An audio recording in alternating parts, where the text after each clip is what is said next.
Before we get underway, I want to acknowledge that we're on Wangunk Indigenous homeland territory. Important, I think, to infuse radical politics with a decoloniality, and not in a superficial sense, just by doing the mouthful at the beginning, but to actually contemplate what that means and why that erasure is so deep in this place we call Middletown. I also want to thank our sponsors. I'm really psyched that I teach in a department like American Studies where there might be a lot of debate about Antifa, but there's no debate that this lecture should happen. And there's strong, enthusiastic support for bringing Mark Bray to campus. We also have the strong support of the Center for the Americas and the Center for African American Studies. I want to mention a review I just read from the Los Angeles Review of Books by Luca Provenzano of Antifa, the Anti-Fascist Handbook, and just with a couple choice quotes. The reviewer writes, quote, "Bray persuasively argues that nonviolence resistant scholars who have presented their findings as if they have definitively proved that protest violence is counterproductive have overemphasized the implications of their research. Since their research methodology has conflated violence and armed insurgency, the results cannot be used to draw conclusions about protest tactics like the black bloc or the confrontational style of Antifa, who aren't in the business of armed struggle," end quote. He further acknowledges, quote, "Antifa is written from a commendable place of engagement and provides a serviceable genealogy for militant anti-fascism in the present. And Bray's often well-reasoned defense of controversial tactics should and will make the critics reflect. The book is at its best when criticizing the liberal view that official democratic institutions alone are sufficient to prevent a fascist seizure of power," end quote. And for those of you who haven't checked out the book yet, we have RJ Julia Books selling it tonight for $16.99, student ID, cash, plastic. Who saw Teen Vogue interview Mark Bray? Yeah, even Teen Vogue is getting into it. And, Abdullah Shahipar, published on October 23rd, conducted an interview with Bray that she titled "Antifa History and Politics Explained."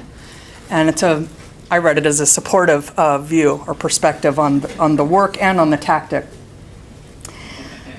I also want to acknowledge that Anarchy on Air, the radio group that I co-produce and co-host with a group of students at Wesleyan, Marshall Honig and I will be interviewing Mark Bray after this talk, and that interview with a portion of the lecture will be on our November 14th episode that airs out of WESU, which is the hybrid station at Wesleyan University that's also a Pacifica affiliate, largely community-sponsored radio, completely non-commercial. And if you miss it when it airs that date, you can check out our audio archive online. Just put in Anarchy on Air, WESU, and you'll get our archive. If you don't put WESU after that, you'll get a heavy metal show out of Perth, Australia, which may also interest you. Also, I want to put this out there in a qualified way because we know from Bray's book that Antifa is not a simple opposition to fascism. I had talked to my mom about this because she's like, well, who isn't Antifa? Everybody should be. And I said, okay, but what does that look like, Mom? That said, this would not be a campus Antifa network, although I think there's some people in the room that might want to start one of those. I'm interested in launching with interested faculty and staff and students at a campus anti-fascist network.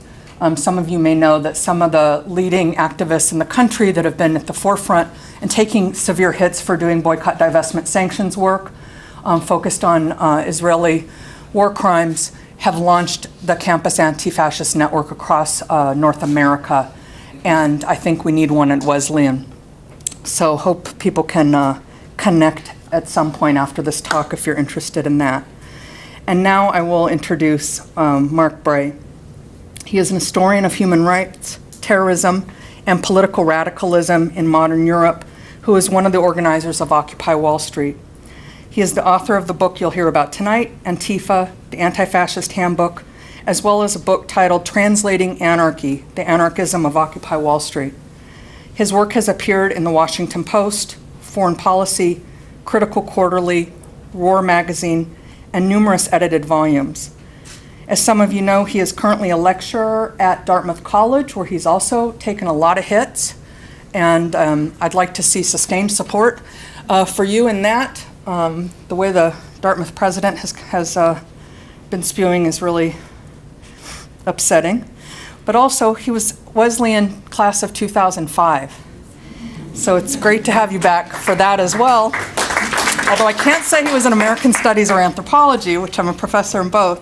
But on a personal note, Mark told me he was a philosophy major who worked with Steve Engel, and he wrote an honors thesis titled The Control Capability and a Fully Flourishing Society, which was a philosophical effort to derive anarchist conclusions from neo-Aristotelian philosophy. Please help me in welcoming Mark Bray.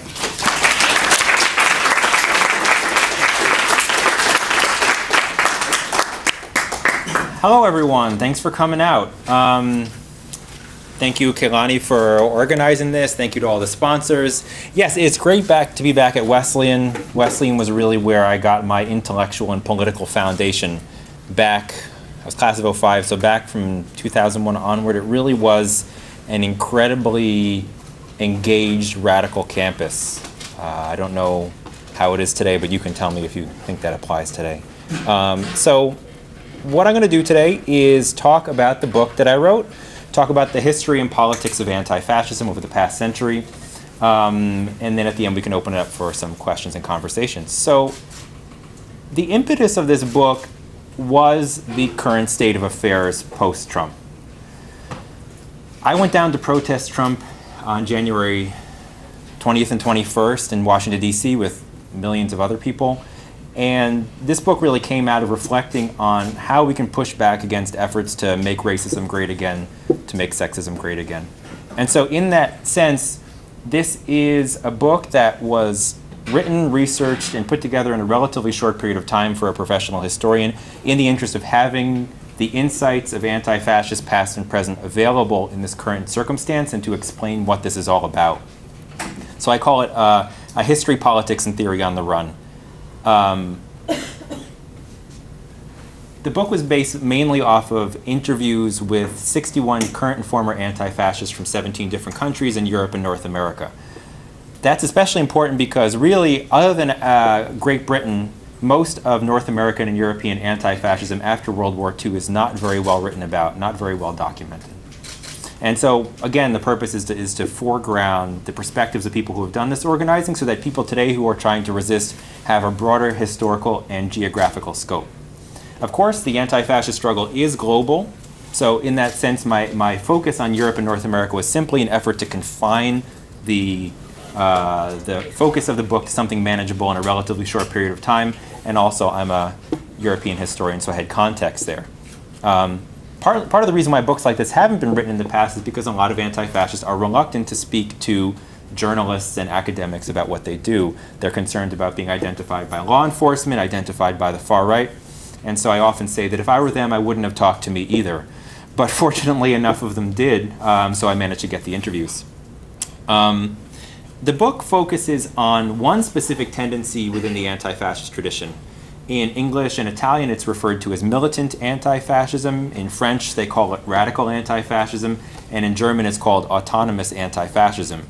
And it exists at the crossroads of two related considerations.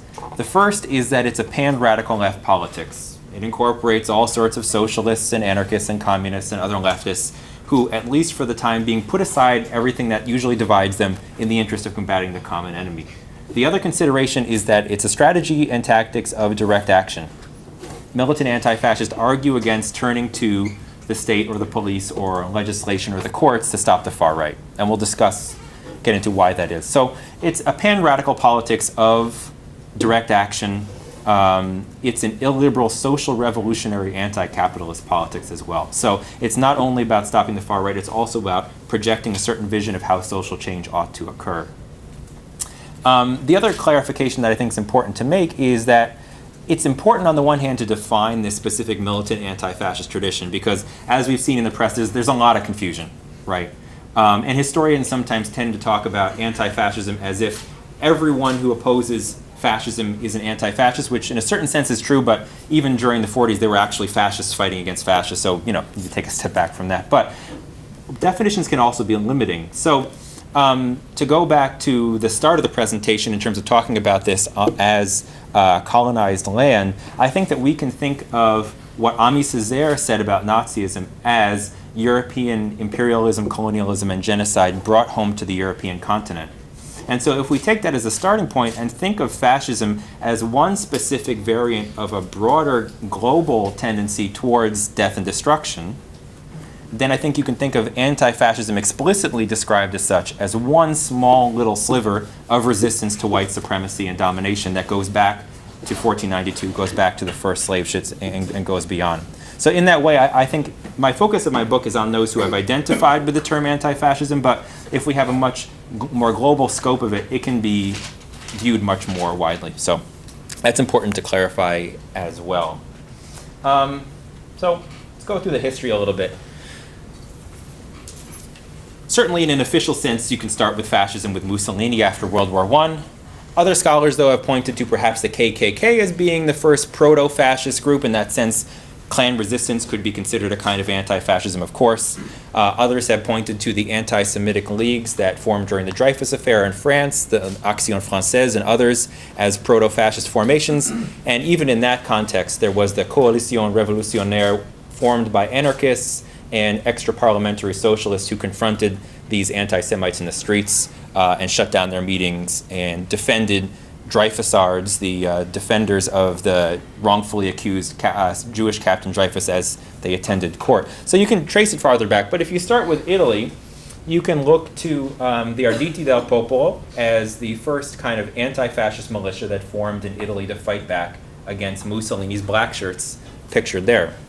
So important for understanding this context, of course, is that this came on the heels of the Biennio Rosso, or 2 red years, right after World War I, when the Italian left was on the verge of social revolution. They were occupying land, they were taking over factories, and the Italian left was looking towards revolution. At first, they weren't really paying attention to these guys. So when Mussolini started out, he had 100 men in 1919, but 2 years later, that was up to 250,000, and he had the backing of Italian elites in crushing left organizing. The Arditi del Popolo was a federal pan-radical left militia. It had about 144 sections, 20,000 militants taking up rifles, going to towns and villages to fight back against Mussolini's black shirts. It ultimately failed for a number of reasons. One is it started well after a lot of left infrastructure had already been crushed. But perhaps most importantly was the fact that after a little while, the Italian Socialist Party pulled out. They pursued a pact of pacification with Mussolini to try and deal with things in an electoral, legalistic manner. And the new Communist Party pulled out as well. So at the end, the only institutional support the Arditi had came from the anarchist movement, though rank-and-file members of all parties continued to fight. Another asterisk for the presentation is I focus on anti-fascism when fascist regimes are not yet in power, so I'm going to move on to Italy. I'm in Germany right now. Talk about Germany a little bit. So here you have the images of the Red Front Fighters League, which was a militia created by the Communist Party in the mid-1920s in the tradition of the Proletarian Hundreds and other formations that came before. They were really mostly formed as a revolutionary group, not as an anti-fascist formation initially per se. Here we have the origin of the anti-fascist fist. So certainly the fist had been used in labor imagery previously, but as the kind of symbol that it would come to be known as, this is the origin of the anti-fascist fist, which originally was a communist symbol. Interestingly enough, this fist inspired Hitler to adopt Mussolini's fascist salute in 1926 after they adopted it several years earlier. So in Germany, the fist came before the fascist salute. You see it in the bottom right there as well. Here we have the origin of another popular anti-fascist symbol, the 3 arrows. Who's seen this symbol before? Does this look familiar? Okay. All right. I'm happy that this crowd represents. I've done some other presentations where the hands haven't gone up, so I'm happy some hands went up. All right, so here we have the origins of the anti-fascist 3 arrows. So this starts with the Iron Front, which was an electoral coalition created by the Socialist Party in the early 30s. So It originated when a Russian emigre named Chakotin was walking around Berlin trying to think of a new symbol to represent this Iron Front coalition to kind of rebrand the Socialist Party as their electoral fortunes were sagging. So he comes across an image of a swastika where someone drew a line through it. And he imagines this single line as a downward-facing arrow, and then imagines that single arrow as 3 arrows. And hence you have the 3 arrows. So here you see socialists holding 3 arrows, and the flag's in the top right. The Iron Front against fascism really, though, was an attempt for the Socialist Party to try to balance 2 sort of contradictory considerations. On the one hand, they wanted to present a more militant opposition to Hitler and the fascists, and they wanted to sort of rebrand themselves as they were losing at the polls. The Communist Party was ascendant, the Nazis were ascendant. On the other hand, they still wanted to support the Weimar government because they were essentially accepting austerity measures from this government. So they wanted to seem militant while also sort of holding on to a support for the government, kind of a paradoxical situation, and the Iron Front was what they created. It's been credited as kind of an anti-fascist militia, though the Reichsbanner Socialist Militia was part of it. It was really an electoral formation. And when Hitler took over, it had very little to offer in the way of militant resistance. The Iron Front inspired the communists to create Anti-Fascist Action, which is sort of the name that a lot of post-war anti-fascist groups have taken. Though in France in the 1920s, there was a Comité d'Action Antifasciste that had that kind of name earlier. So here we have a Communist Party headquarters in the early 1930s getting ready for an election. And the Anti-Fascist Action was essentially the Communist Party's version of the Iron Front. It was primarily an electoral coalition because neither party was really countenancing an aggressive anti-fascist militant strategy. They were focusing on elections and labor organizing primarily. So the original image is 2 flags. They were originally both red. This is a black and white photo, of course, but they're both red. One for socialism and one for communism. The idea was to create the image of anti-fascist unity to win over socialist voters to vote for the communist ticket. But it wasn't actually a sincere gesture of kind of pan-radical left unity because at the very same time, it was still the middle of what the Communist International referred to as the Third Period, which in short was Moscow said that socialists were, quote, social fascists, just as bad as fascists, and therefore, up until the very end, the communists focused on the socialists as being greater enemies than the Nazis. We can talk about why that was later and what ramifications it had. But when Hitler took power in 1933, the slogan of the German Communist Party was "First Hitler, then us," by which they meant they thought Hitler would get into power, he would do such a terrible job governing that 6 months or 9 months later, he'd be out and the communists could ride in on his coattails to a successful government. Of course, that isn't what happened, but it shows you that it wasn't until much later that some European left leaders took the threat of fascism seriously. This, of course, is very different from how your rank-and-file socialists or communists understood the threat during this period, because at a local level, when communists were invading left taverns or union offices or political party offices or neighborhoods, the rank-and-file was much more eager to countenance militant defensive strategies in their leadership, which is another important dynamic in this. Perhaps the first significant example of a kind of awareness of the existential threat of fascism can be found in 1934 when the Austrian socialists rose up against the right-wing government. That same year, a right-wing government was gained power in the Spanish Republic in Spain, and there was a miners' uprising in Asturias. Their slogan was "Better Vienna than Berlin," because in Vienna, the socialists rose up, in Berlin they didn't. So there's starting to be an awareness that this is a threat, and I think that really leads into the Spanish Civil War, where you finally have kind of an anti-fascist domino theory. If we don't stop fascism in Spain, it will threaten the entire continent, the entire world. And of course, that is what happened. A lot to say about the Spanish Civil War. I'll just limit it to a few remarks. This, at least on the surface, was of course the greatest moment of interwar anti-fascist unity, where at least for a brief period of time, all of the left lined up to oppose Franco and his allies in Hitler and Mussolini. Within less than a year, however, that artificial or superficial unity fragmented along one main divide, which oversimplistically put is on one side you had anarchists, Trotskyists, and other anti-authoritarians who argued for pursuing the social revolution in tandem with fighting fascism. On the other side, you had the majority of socialists and communists who argued for putting the class struggle aside for the moment in the interest of fighting the war. And that's split the coalition apart, and the left lost the Spanish Civil War. But here we have an image of the Tom Mooney Company from the Abraham Lincoln Battalion, and certainly the international brigades that journeyed from around the world to fight against fascism are an enduring image and legacy of anti-fascism. Before we go to the post-war period, I'm just going to briefly talk a little bit about London and the Battle of Cable Street. So here we have some images from 1936. The Battle of Cable Street was, in short, a situation where the very anti-Semitic British Union of Fascists planned to march through the largely Jewish East End of London. Interestingly enough, when this march was proposed, the Communist Party of Great Britain denounced efforts to plan a militant counter-protest. They thought that would be disorderly and uncivil. So the Communist Party of Great Britain instead urged their members to attend a protest in support of the Spanish Republic at a different place at the same time in London.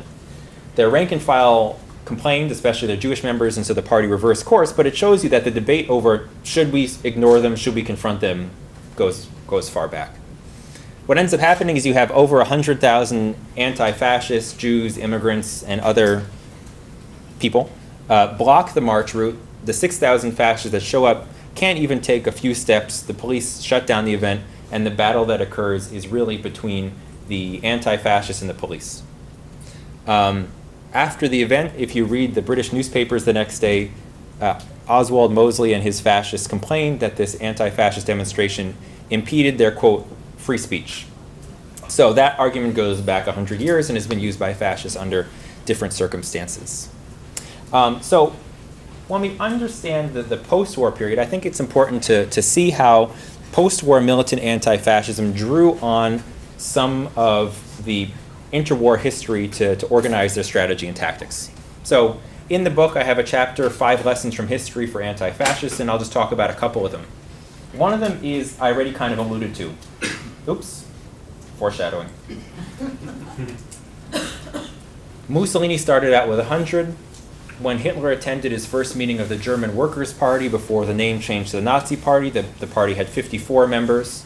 And so post-war anti-fascists have argued that if you look at the roots of fascism, it often grows from small groups. And so it's important to take them seriously when they're small, when it's easier to organize against them than when they're large.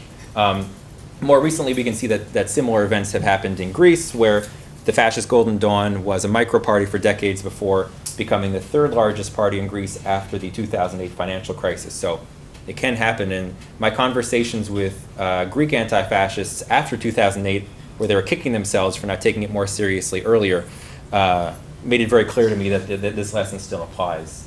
The other thing that they argue, though, is not only that there's a threat that these small fascist groups could take over governments or create mass movements, because sometimes that happens, but a lot of the times it doesn't.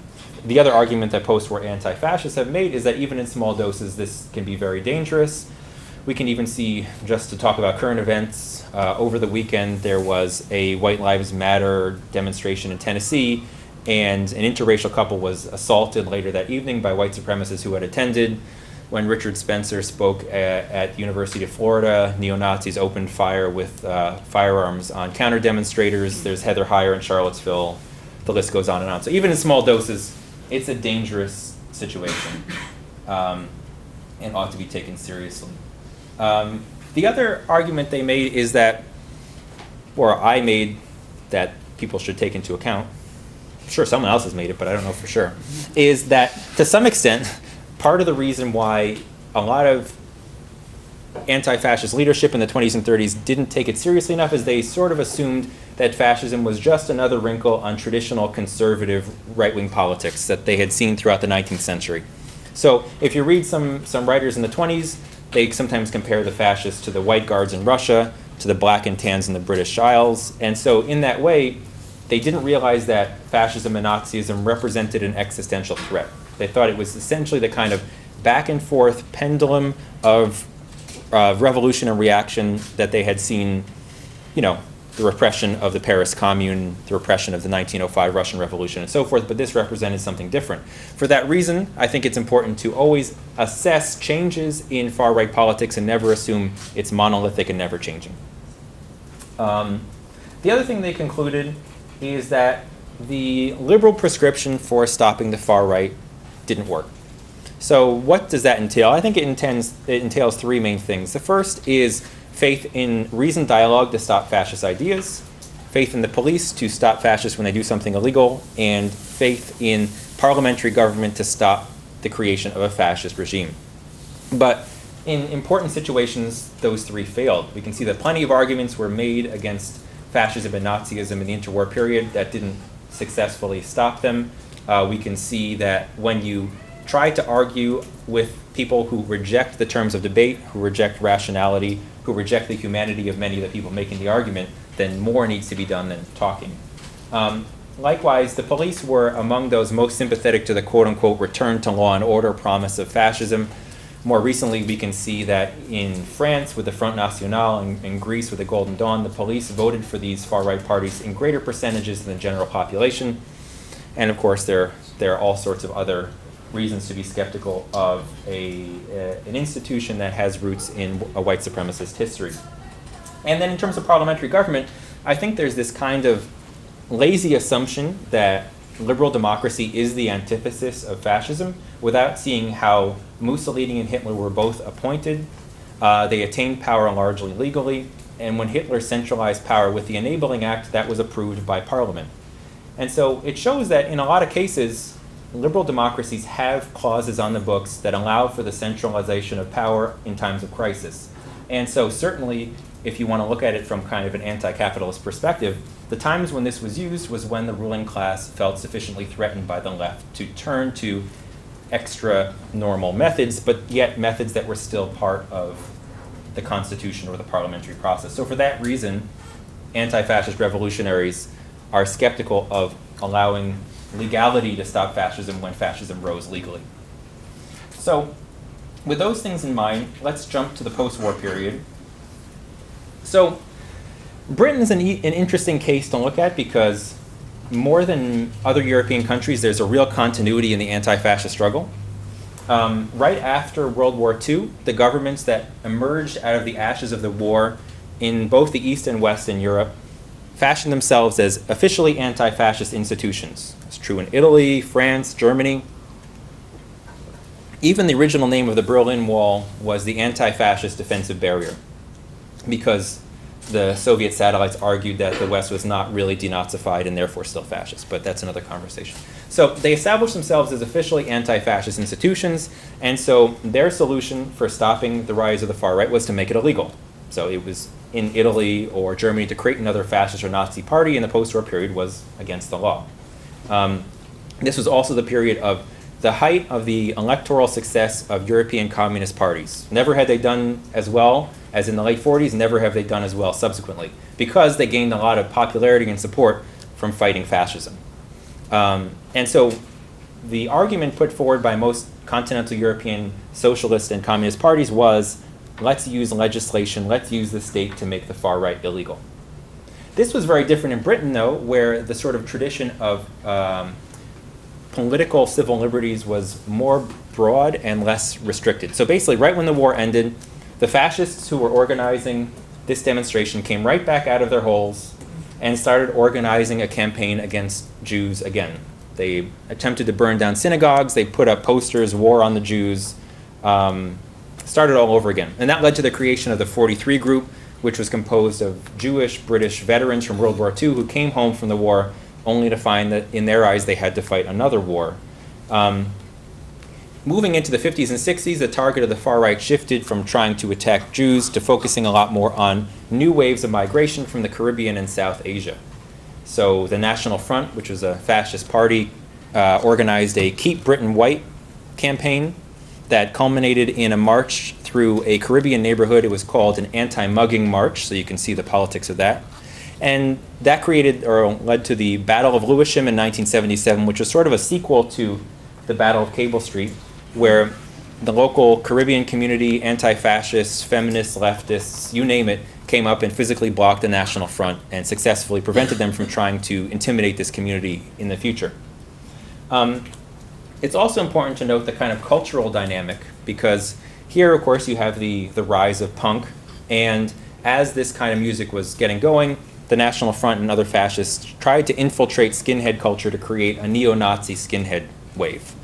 For those who don't know, skinhead culture was originally anti-racist, the product of kind of a cultural mixing between Jamaican culture and music and British working class culture in the late 60s created skinhead culture, but by the end of the 70s there were neo-Nazi skinheads. And so the Anti-Nazi League, which was created by the Socialist Workers' Party, was one of the main formations. And here you have kind of a reimagining of the socialist arrows from earlier. So these three arrows are kind of reimagined in the 70s as a single or double arrow. And they helped to create the Rock Against Racism concert series, which was especially important in pushing back against efforts by neo-Nazi skinheads to recruit and win over working class youth. Historians, and so in that Rock Against Racism, you've got bands like The Clash, X-Ray Specs, Steel Pulse, The Specials playing, and historians of music credit Rock Against Racism for being the first time that the white British society came into significant contact with Jamaican music. So, very influential. There are also Rock Against Racism concert series organized in the US and Canada in the 80s and 90s. And then in response, the far right tried to organize Rock Against Communism. It never really got going. The slogan of Rock Against Racism was NF, which stood for National Front. NF equals no fun. So I think when we think about anti-fascist organizing, it's not just a question of politics, it's also a question of culture and socialization. This organizing led to the creation of Anti-Fascist Action in 1985. Here we can see one of their periodicals and the growth of the slogan, no platform, as in no platform for fascism. Excuse me, we can talk about what that means later. And then also on the right, you'll see the importance of IRA solidarity for British anti-fascists.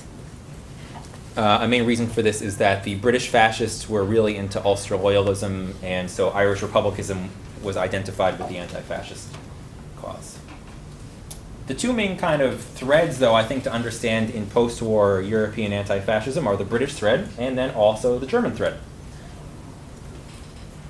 So here we have some German autonomous anti-fascists in the late 1980s, I believe, organizing a march in memory of an anti-fascist named Connie who was killed when the police chased her out in front of a car that killed her. So here you have the origin of the black bloc street tactic, which, as a quick summary, is essentially a way for people to engage in militant activities under a kind of veil of anonymity by dressing uniformly in black and covering their faces. There are sort of precedents to this kind of street militancy in other countries during the era, but in its sort of fully culminated aesthetic can be dated to the 1980s in Germany with the German autonomous movement. The autonomous movement didn't start to fight fascism. It started to participate in the squatting movement, to organize against nuclear power plants, to fight back against the police, all sorts of things. But by the end of the 80s, its attention was turned largely to resisting a resurgent far-right wave in Germany that was emboldened by the fall of the Berlin Wall and a broader wave of ultranationalism that led towards German reunification. So during this period, you have the influence of the British neo-Nazi skinhead movement. You have a lot of resentment and anti-communism in the East, and cultural tensions with reunification. And so this leads to attempts to burn down refugee centers. A member of the American Olympic bobsled team was assaulted by a neo-Nazi. Amnesty International issues a report condemning the inactivity of the German government.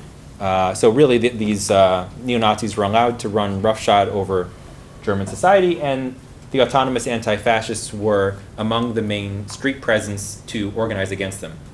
So in, I think it was 1989, there was a neo-Nazi demonstration planned in front of the German parliament to honor the birthday of Hitler. And these folks were the folks that showed up to physically shut it down.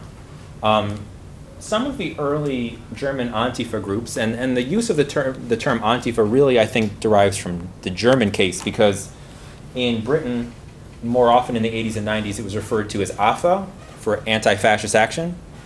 It wasn't until the last decade in Britain that the term Antifa was used more, in part because of political cultural influences from Germany. So that term really dates from Germany, and some of the late 80s, early 90s Antifa groups were organized by Turkish migrants for self-defense against neo-Nazis. So you can see in this periodical that it was published in German and Turkish.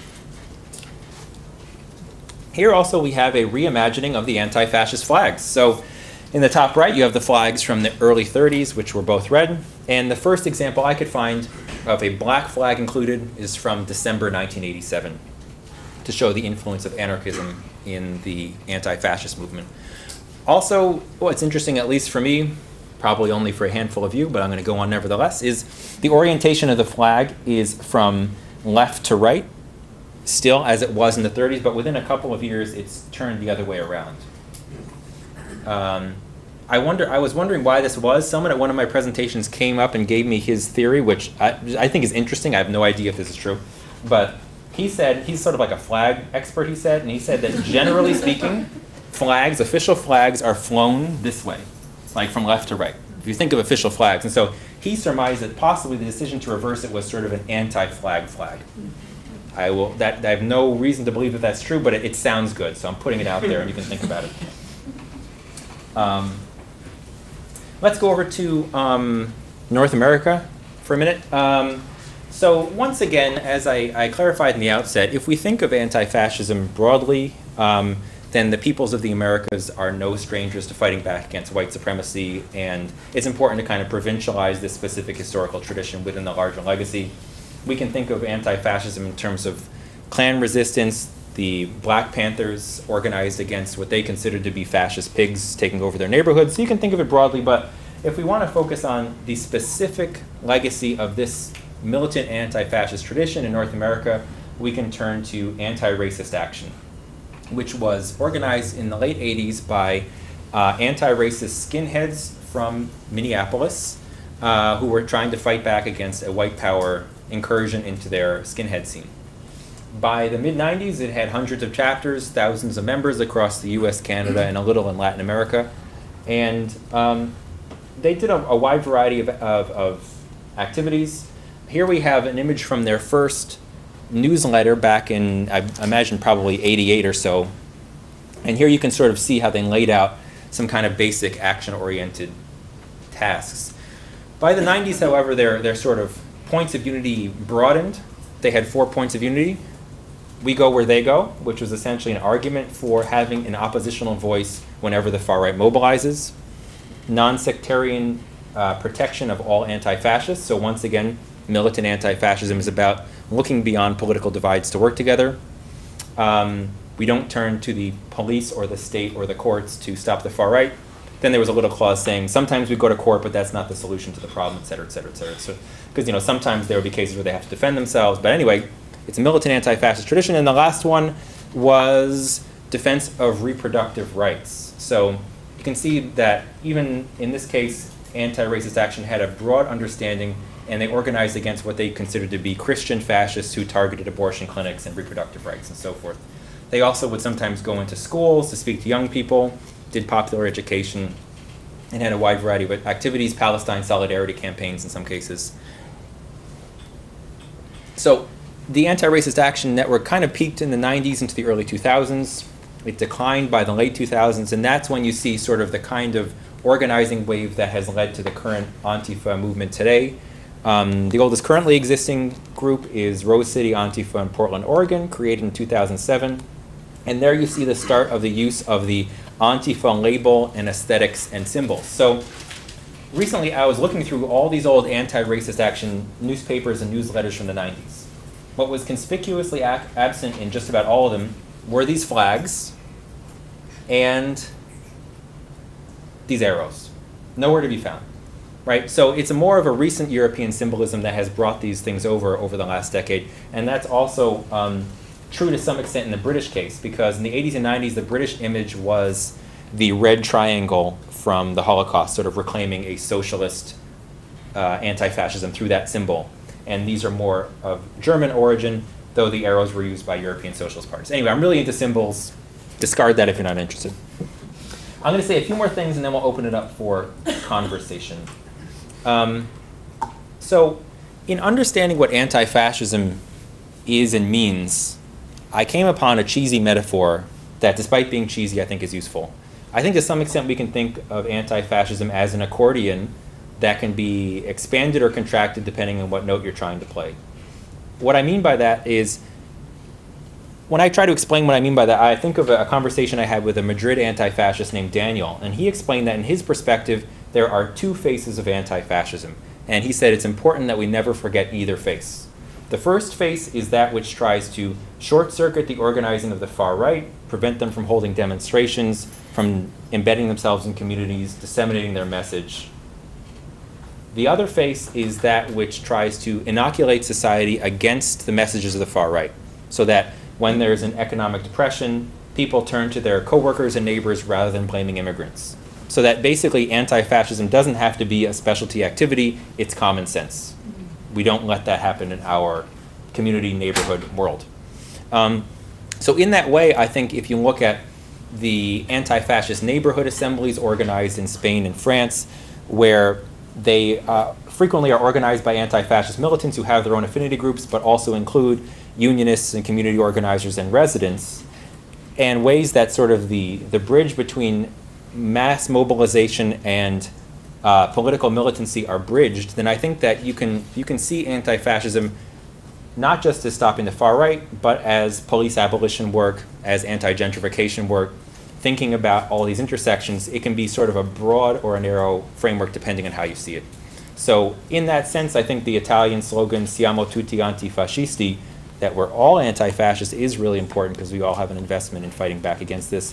I don't think that we can be neutral about white supremacy or fascism. So with that, I will open it up for questions and comments.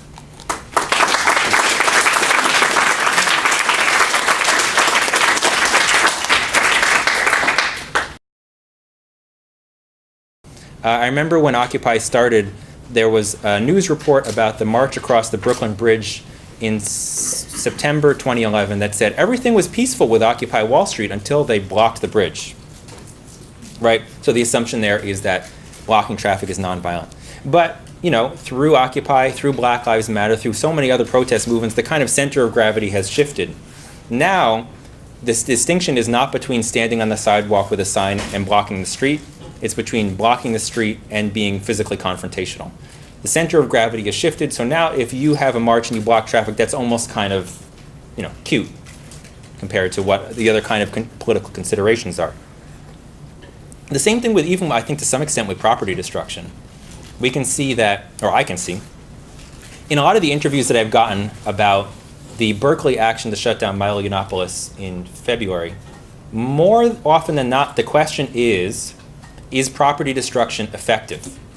Less often am I asked, is this something that is ethically justifiable? And I think that the confusion or the concern has shifted towards what works and is there anything to be said for the anti-fascist strategy, even though there is no one strategy. This is all a roundabout way of saying that I think that the question is what works and how do people see it and what are your political goals? But another way of talking about it that I think is always essential is whenever we talk about anti-fascism, I don't think we can stray far from the histories of genocide and slavery that inform what these terms like white supremacy and fascism mean. So if you think that what the Warsaw Ghetto Uprising fighters did was legitimate, would it have been legitimate for them to have risen up against the Nazi regime 10 years earlier, 15 years earlier? Now, that does not assume that we are in the same circumstance as Weimar Germany, which I think is a common misconception. Instead, it assumes that we can't know the future, and so if we don't know the future, the argument is for defending ourselves and stopping the far right before it's too late. So my question is, how bad does the threat of the far right have to be before self-defense is legitimate? The anti-fascist argument is you take whatever steps are necessary. Of course, with the phrase by any means necessary, the necessary is often ignored. Because I spoke to one anti-fascist, and actually it's if you are eager enough to pick up my book, on the back there is this quote from an anti-fascist from Baltimore. If anyone has it, you can take a look at it. You fight them by writing letters and making phone calls so you don't have to fight them with fists. You fight them with fists so you don't have to fight them with knives, etc., etc. The anti-fascist argument being, you try to shut them down as easily as possible. I spoke to an anti-fascist from Toronto recently who was complaining that these Islamophobic far-right groups are having demonstrations every Saturday in Toronto. And he's like, I just want my Saturdays back.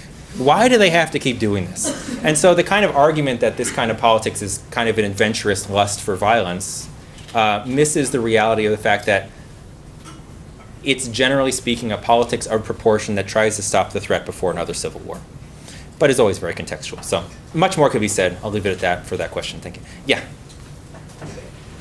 I've been to, it seems like we're in a downward spiral. It doesn't seem like the streets are working. Sure. Well, I suppose all of it has to do with the question of how we understand politics. So politics is many things, of course. It is about discourse. It is about conversation. It is about changing people's minds. But I think that it's true that these kinds of conversations and discourses and changing of minds occur in larger contexts of power. And so, look at the case, for example, of Derek Black. He was the son of the founder of the Stormfront neo-Nazi website. And he was groomed to be the next neo-Nazi figurehead. And he went to New College of Florida, the liberal arts school, and he met a lot of really nice roommates. A bunch of them were Jewish. He didn't tell them that he was the son of the Stormfront founder. Over time, through getting to know them, long story short, he changed his mind. He became an avowed anti-racist, and he disowned his family. So, right, this kind of discourse can happen, and it's important. But the question that I have is, if all those people that he had met and really got along with were white supremacists, would he have changed his mind? I think much less likely, right? So the argument that I think is worth considering is that when we think of dialogue, it's important for social movements to create the terrain on which dialogue happens. And part of that means that there are certain social incentives for being anti-racist or incentives for being feminist that entice people to be more sympathetic to these arguments, whereas if social movements had not laid this foundation and the social incentives were to be racist or sexist or homophobic or transphobic, people are less likely to change their minds. And the way that those kinds of terrains of opinion are created is in part through social movements and demonstrations where we have 1,000 people, 10,000 people, 100,000 people who say no to Islamophobia, no to sexism. And so I think there's a time and a place for discourse and dialogue. There's also a time and a place for contestations of power that set the terrain upon which dialogue happen. And so what I'm arguing here is for those contestations of power, and also with a reflection to the fact that there are cases where dialogue don't work. Right? There are plenty of historical cases where they don't work, or where they're insufficient unto themselves. Right? So, those who were slaughtered in various genocides and the Holocaust didn't always have that opportunity. So, should we try to change the minds of white supremacists and fascists? Yeah. But they are articulating a politics that is framed on rejecting the humanity of many of the people making the argument, mine as a Jew, for example, and rejecting the terms of debate as being an anti-rational discourse. So I don't disagree that we need discourse, but I do think that we need contestations of power, and I don't know how you can have demonstrations that are conducive to dialogue, which maybe is an argument against demonstrations from your perspective. That's for you to decide, but I think we do need to contest power as well. Yeah? You're from the right or from law enforcement? That's a good question. Well, I don't know. Because if they're being infiltrated, then I have no idea. Certainly some groups don't accept new members. That's one way around it. Other groups have very extensive vetting procedures that do all sorts of background checks and sort of let people participate in steps where their sort of level of access to knowledge and participation scales up. I'm sure there have been cases of infiltration. I also know that sometimes anti-fascists will infiltrate right-wing groups. Which is, of course, much easier to do online than it used to be in the past. But certainly it's a concern. I don't know much more about it because obviously I haven't done anti-fascist work myself. I wrote this as an activist and a scholar, but not a participant. So there's only so much I can get from the outside looking in. Yep.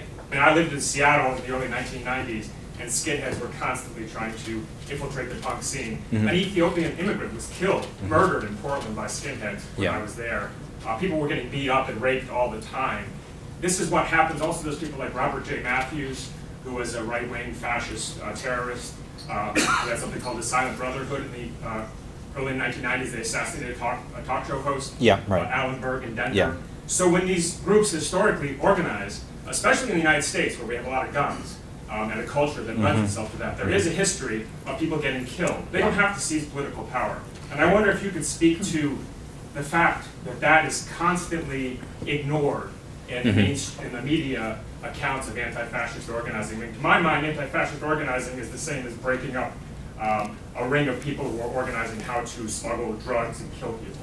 Because it's a present danger, it seems to me. For sure, right. The other thing I want to add before directly addressing the question is that the other kind of threat is through discourse. And so tracing, for example, an article I'd encourage everyone to check out is came out on BuzzFeed recently about the effort to draft the what is the alt-right document for Breitbart. And so essentially, in short, Steve Bannon tasked Milo Yiannopoulos with writing this document. He crowdsourced it to about 5 or 6 of the leading neo-Nazis in the country, and this group of about 6 people drafted this alt-right document that was read by millions and quoted directly by Donald Trump. So I think that, white supremacists also influence popular perspectives on affirmative action, on immigration, on all sorts of racial issues disproportionately to their numbers. But of course, the kind of immediate danger is in terms of this violence and death, and even with the man, the fascist who killed Heather Heyer, he was part of this American Vanguard group, and that connection is not usually made. He's usually just sort of presented as a, quote unquote, kind of mentally ill individual. That, of course, the racialization of political violence with mental illness, of course, is a huge part of the conversation. And also, the assumption is always that these are isolated individual instances. That, of course, is also kind of one of the flaws with how Western Europe and North America has viewed the legacy of Nazism as kind of an evil or a series of individual moral failings by obeying orders, doing what one's told, instead of seeing it also as kind of a political project of death with a very clear history. So yeah, that's something that's not really taken into account, and there's an assumption that anti-fascist organizers are in a fantasy world because fascism is understood as an all or nothing phenomenon. Either you have Hitler or why bother? Anyone else? Just want to get a... All right, let's go in the front here. So how would you evaluate the inauguration activities as it was described in the regular press? Some Antifa people broke windows or vandalized the car, and now there's a huge criminal case against hundreds of people with possible huge sentences, even 70 years in prison. Yeah, right. So I'll just give a little more background on what happened, and then I'll talk about it. There was an anti-capitalist, anti-fascist demonstration on Trump's inauguration day on the 20th that included some targeted property destruction, and more than 200 people were arrested, some of them charged with property destruction, most of them charged not even with doing anything but attending the demonstration, facing in many cases as much as 70, 75 years in prison, while, if my memory serves, the man who killed Heather Heyer is actually facing fewer years in prison, as a point of comparison. My best effort to interpret the rationale for the demonstration and the actions that I described was the following. If you have a situation where, as many people on the left and liberals have argued, you have someone who is, if not a fascist, then fascistic coming into power, and the ramifications of him being in power will probably include people dying from loss of health insurance, the destruction to the natural environment, et cetera, the rollback of civil liberties for large sectors of the population. What kind of political obligations do we have as those trying to resist those things to pull the emergency brake and say, not in our name? We will, of course, if we were to have that discussion, come to very different conclusions across the room. There's a range of things that can be done. But my interpretation of the intent of the organizers was to say that we need to make the Trump presidency unmanageable by making ourselves ungovernable, and therefore not allowing business as usual while this person is waltzing into the White House.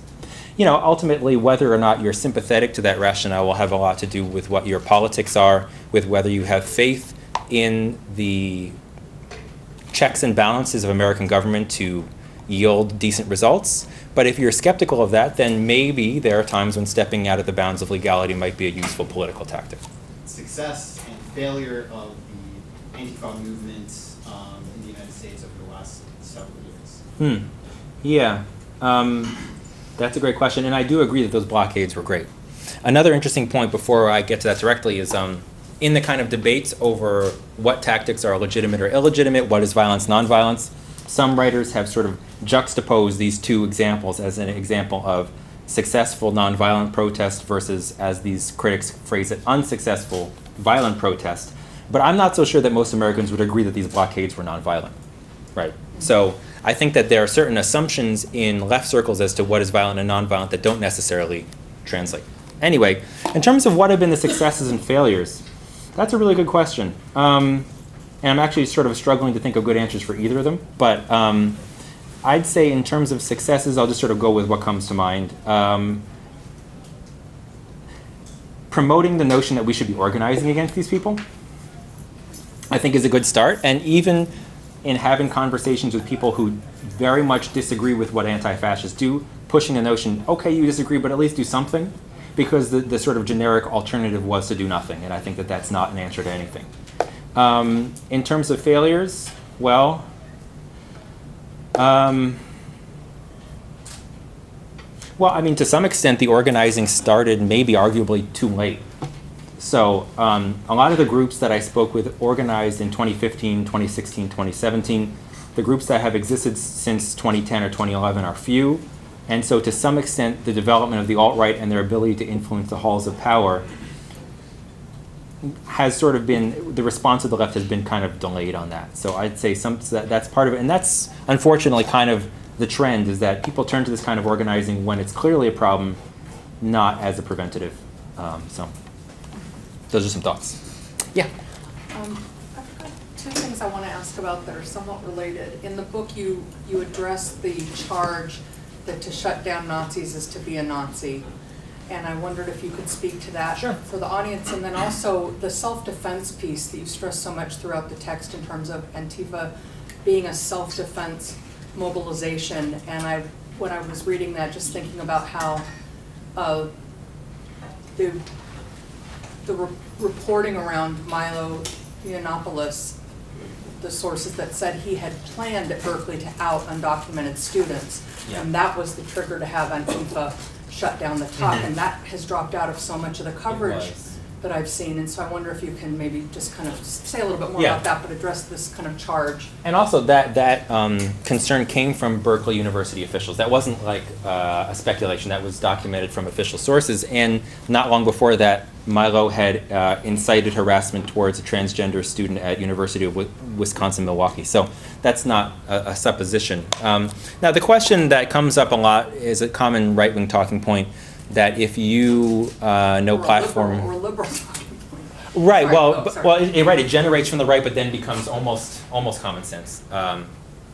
Is right that if you shut down a Nazi, it makes you a Nazi. Right. There's a few things to say about that. One, no. Two, right. So what that essentially does is it says, okay, Nazis are known for shutting down the meetings of their political opponents and sometimes using violence. Anti-fascists are known for sometimes shutting down the meetings of their political opponents and using violence. Therefore, it's the same. But one of my favorite responses to that is, from an anarchist perspective, you could say fascists are known for building prisons and having police forces. Liberals are known for building prisons and having police forces. Therefore, liberals are fascists. Good night, everyone. I'll see you next. So now, neither of those arguments is correct, right? You can't take a couple of factors of what a political ideology is and let it stand in for the whole thing. So what it does show you is that, yes, fascists and anti-fascists are both illiberal. Neither faction subscribe to a classically liberal notion that the way to have politics happen is through an imagined free market of ideas where ideas do battle with each other in abstraction, and the good ideas allegedly rise to the top while the bad ones fall. Of course, that is a product of the kind of modernist, Eurocentric optimism of the 19th century that was definitively crushed by the events of World War II if it hadn't been shown to be ridiculous previously. So anti-fascists are illiberal. They don't believe in allowing this imagined free market of ideas to determine what the kind of political barometer of society will be. They argue that history has shown us plenty of instances where organizing to shut down the far right is legitimate, and they argue that it's important to do it before it gets out of hand. One of the greatest ironies of militant anti-fascism is it's working best when you hear about it the least, because it stops these groups from advancing to a point where it's obvious that they're a problem. So in that sense, you could argue that without the organizing of anti-racist action in the 90s, things could have been worse. So that's the kind of the irony of the proposition. But no, I don't think that's the case, because what happens is people analyze tactics and actions in the absence of the values and politics that undergird them. The violence of a slave rebellion and the violence of a slaveholder are completely different, though you could theorize them all as violence, but that doesn't really make sense. So I mean, that's what happened, for example, when I was denounced by the president of Dartmouth College for endorsing violent protest. Right? Violence can be verbal, violence can be emotional, violence can be against property, it can be against people. To throw everything into violence is to miss the sort of context and arguments for resisting fascism. So I think you can never assess anything that anyone does without motivations, context, history, power. So yeah.